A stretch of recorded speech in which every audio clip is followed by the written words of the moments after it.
A few years back, Boeing and Embraer were really close into forming a partnership, which most people at the time just thought was a reaction to Airbus taking over the Bombardier C-Series and making it into the Airbus A220. But it turns out that it's actually much more to this story, and it could have led to an alliance that would have transformed the future of both Boeing and Embraer. So why did this promising deal then fall apart? Stay tuned.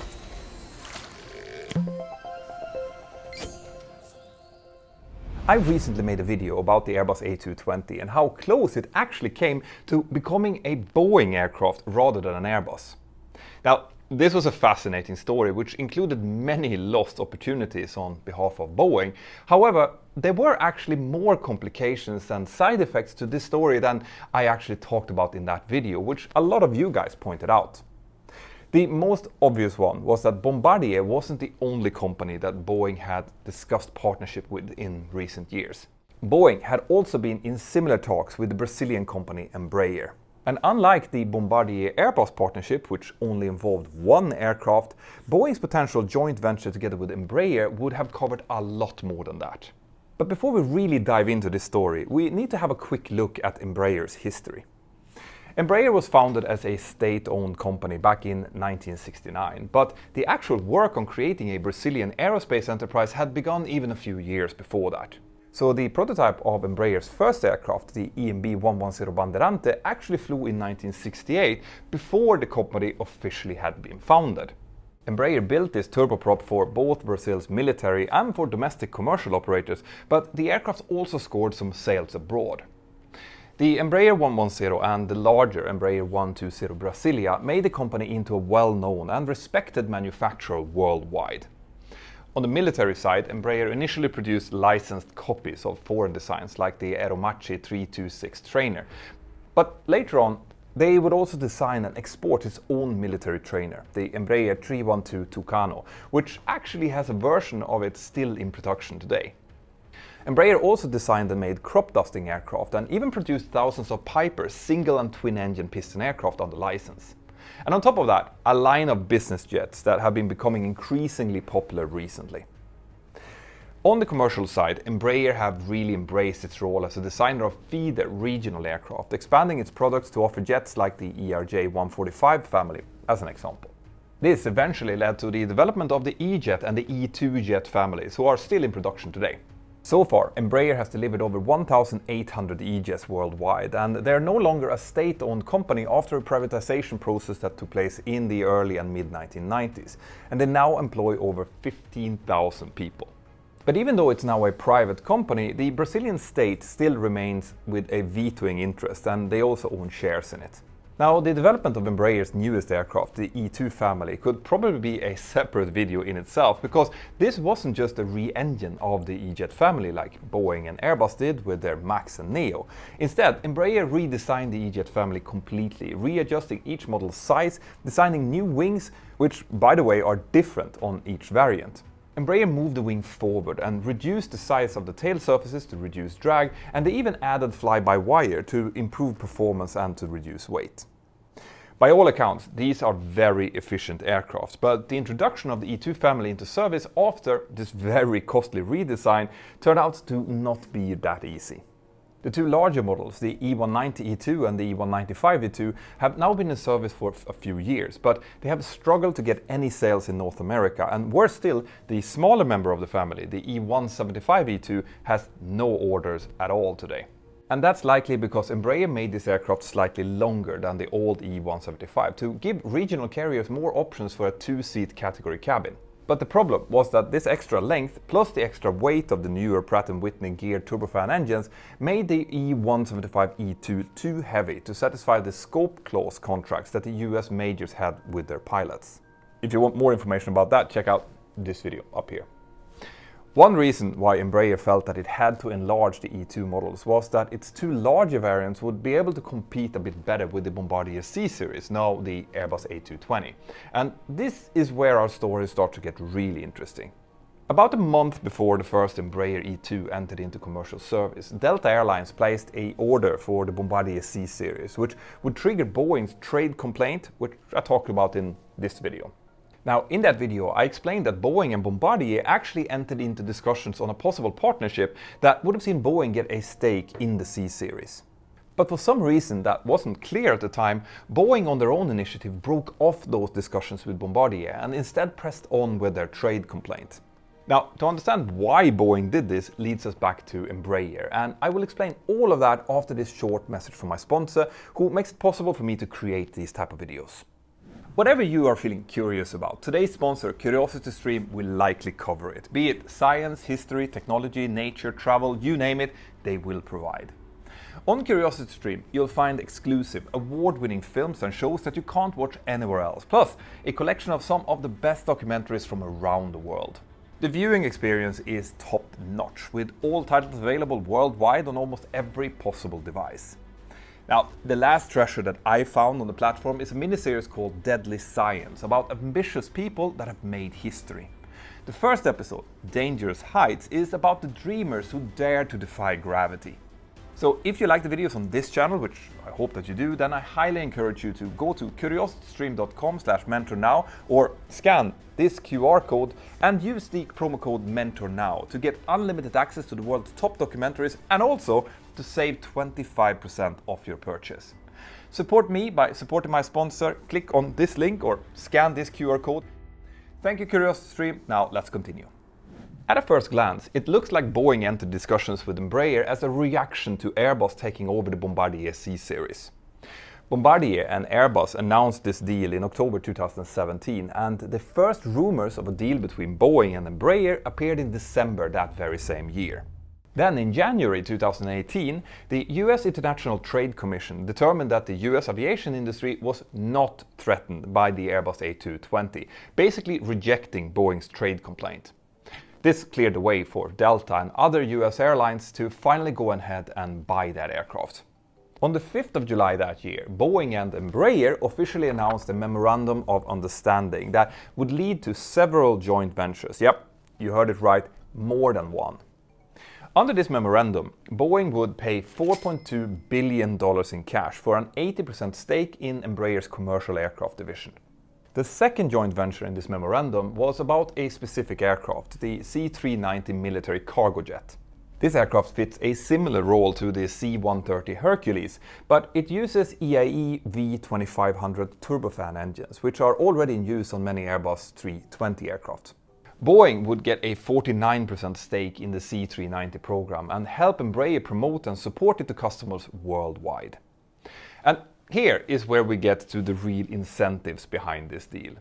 For Embraer, this access to Boeing's enormous commercial and military customer base would be a huge plus. Embraer really wanted a more aggressive push for the E190 and the E195 E2 models in the United States, because it had already lost JetBlue as a customer to the Airbus A220, and that was despite JetBlue already using the Embraer E-jets in their fleet at the time. But what were the incentives for Boeing then? Well, it is certainly true that the joint venture with Embraer would allow Boeing to more or less mirror Airbus by extending its aircraft range downwards into the smaller sizes. Remember, Boeing previously had the 717 in its lineup, but that had retired back in 2006 and it didn't really have a replacement. But even that is not really the whole story here, because what Boeing really wanted was engineering capacity. At the time, Boeing was thinking about launching a new aircraft to fill the gap between the Boeing 737 and the 787. In practice, this future aircraft would be a 757-767 replacement. Embraer had a lot of spare engineering capacity at the time. Its E190-E2 entered service a couple of months before the joint venture was officially announced, and the E195-E2 would follow a little over a year later. Embraer knew that they needed another project to keep their engineers busy after these two large projects were completed.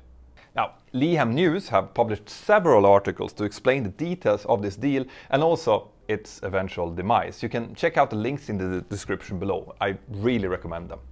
Initially, the thought was that Boeing was going to pitch the E2 family against the Airbus A220, even though those aircraft weren't exactly comparable size-wise, and the next move after that would be Boeing's all-new aircraft design. Liam News explains that Boeing was already in a race against time here because several thousands of its engineers were due for retirement in the years that would follow, so they needed to get things going. A strong engineering base in Brazil, fresh after completing the designs and certification of the E2 and the C390, would come in really handy to make sure Boeing wouldn't be caught in an engineering squeeze. This is why Boeing wanted an 80% stake in Embraer's commercial aircraft division and not just a controlling stake in the E2 aircraft themselves. And the cooperation would have likely gone even further than that, because more recently, Embraer have revealed their plans to launch a new turboprop design. If it goes ahead, it will use the fuselage of the existing E2 family with a new wing and then fitted with turboprop engines instead of jet engines. Embraer and many others in the industry actually believe that in our current push towards a more efficient and environmentally friendly aircraft, this will lead to a resurgence in demand for turboprop designs. And going back to the Boeing-Embraer joint venture, it seems that this turboprop, or something like it, could have been part of Boeing's long-term planning. They wouldn't necessarily have kept the E2 fuselage, but such a design could potentially have formed the basis for Boeing's eventual replacement of the 737.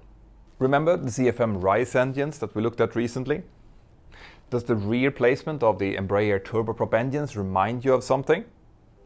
In short, this joint venture would have likely seen Boeing marketing the Embraer E2 as a smaller sibling to the 737 MAX, and then they would work together on the 757, 767 replacement, and finally, the two companies would develop a bold new, very efficient 737 replacement. Or at least that was the plan. So what happened? Why didn't this deal come to fruition? Well, a number of factors were at play here, but the answers depends a little bit on who you ask, as always tends to be the case. Initially, there was some skepticism about the deal from the Brazilian government, who didn't want Embraer to simply be sold outright. But there was also a bit of reaction from Sweden, of all places, because Saab is working together with Embraer on the latest version of the Gripen fighter, and they didn't want Boeing to get control of Embraer's defense arm. This was probably why the second joint venture between Boeing and Embraer would have only involved the C390 cargo plane and nothing else. All of this was a bit interesting because Boeing and Saab are actually partners in other military aircraft, but by the time that Boeing and Embraer announced their negotiations, all of these initial problems had already been solved. By the time the deal fell through, the only remaining issue was regulatory approval of the joint venture from the European Union, but in all likelihood this would not have been a problem. The EU's decision was due in the summer of 2020, but on the 25th of April of the same year, Boeing announced that it had terminated the process of creating these two joint ventures with Embraer completely. The reason Boeing gave was that Embraer did not satisfy the necessary conditions without offering any more details than that. Embraer, on the other hand, said that there was no issues with any necessary conditions and that the real reason had to do with Boeing's overall financial status at the time. Remember, April 2020, when this deal fell through, was over a year after the 737 MAX was grounded and around 7 months before the FAA returned it into service. And on top of that, of course, April 2020 was right at the point of the year when only cargo aircraft were still flying worldwide and nobody knew how long that disaster would last. Embraer stated that Boeing wrongfully terminated the agreement and seemed to suggest that the vague reference to necessary conditions were just an attempt to avoid paying a breakup fee.